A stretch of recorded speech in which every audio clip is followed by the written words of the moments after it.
Hello hi అండి, అందరికీ నమస్తే. ఈరోజు మీకు చూపించబోయే రెసిపీ నువ్వుల కారం. నువ్వుల పొడిని మీరు ఎప్పుడైనా తిన్నారండి? తినకపోతే ఈసారి తప్పకుండా ట్రై చేసి తినండి. నువ్వులు మనం ఎక్కువగా తీసుకోవడం వల్ల నువ్వుల్లో ఉండే vitamins, iron and fibre content మనలో ఉన్న కొలెస్ట్రాల్ శాతాన్ని బాగా తగ్గిస్తాయండి. అంతేకాకుండా ఎముకల బలానికి, బీపీ పేషెంట్స్కి, గ్యాస్ ప్రాబ్లమ్స్ ఉన్నవారికి ఈ నువ్వులు చాలా బాగా ఉపయోగపడతాయండి. వేరే వేరే డిష్లో కానీ లేకపోతే ఇలా పొడి రూపంలో కానీ మీరు రోజు తీసుకోండి నువ్వుల్ని.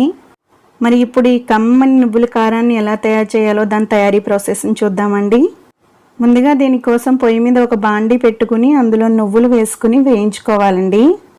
నేను ఇక్కడ నువ్వులు 300 గ్రామ్స్ తీసుకున్నానండి. ఈ నువ్వుల్ని బాగా శుభ్రం చేసుకోవడం అంటే అందులో వేరే గింజలు కానీ చిన్న చిన్న రాళ్ళు కానీ ఉంటే శుభ్రం చేసుకోవాలండి. నువ్వులను బాగా దోరగా వేయించుకోవాలండి. ఇలా చేత్తో నలిపి చూస్తే గుల్లగా నలగాలి. ఇలా బాగా వేయించుకున్న నువ్వులను వేరొక గిన్నెలో తీసి పెట్టుకుని మరియు అదే బాండీలో బాగా శుభ్రం చేసుకున్న కరివేపాకును వేసుకుని వేయించుకోవాలి. కరివేపాకు వేయించుకోవడానికి కొద్దిగా టైం పడుతుందండి. ఇలా ఆకు ఒడిలి బాగా క్రిస్పీగా అయ్యేంత వరకు వేయించుకోండి. ఇలా కరివేపాకు కూడా బాగా వేగిన తర్వాత దీన్ని కూడా మరొక బౌల్లో వేసి పెట్టుకోండి.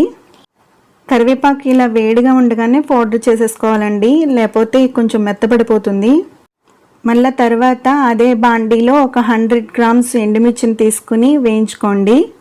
ఎండుమిర్చిని కూడా కలర్ మారేంత వరకు బాగా వేయించుకున్న ఎండుమిర్చిని కూడా పక్కన పెట్టుకోవాలి.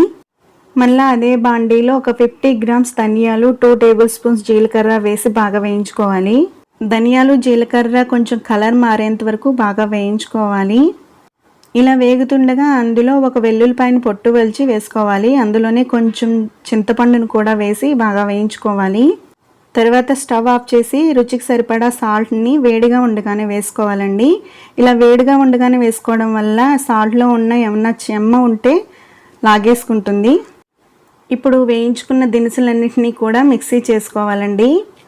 మిక్సీ చేసే ముందు వేయించుకున్న నువ్వుల్ని ఒక 4 టేబుల్ స్పూన్స్ తీసుకుని పక్కన పెట్టుకోండి.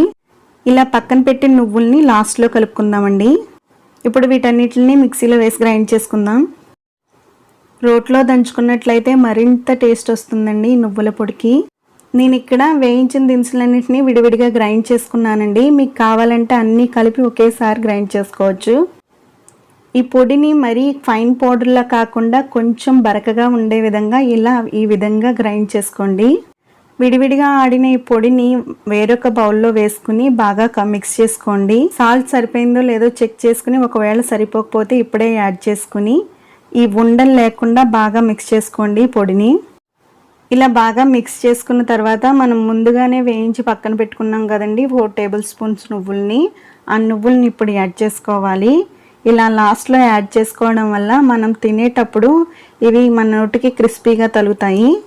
అంతేనండి, మన నువ్వుల కారపొడి తయారైపోయింది. ఇది రైస్లో కానీ ఇడ్లీలో కానీ చాలా టేస్టీగా ఉంటుంది. ఈ వీడియో మీకు నచ్చింది అనుకుంటున్నాను. నచ్చితే లైక్ చేయండి, షేర్ చేయండి, సబ్స్క్రైబ్ చేయండి. See you next video. Bye bye.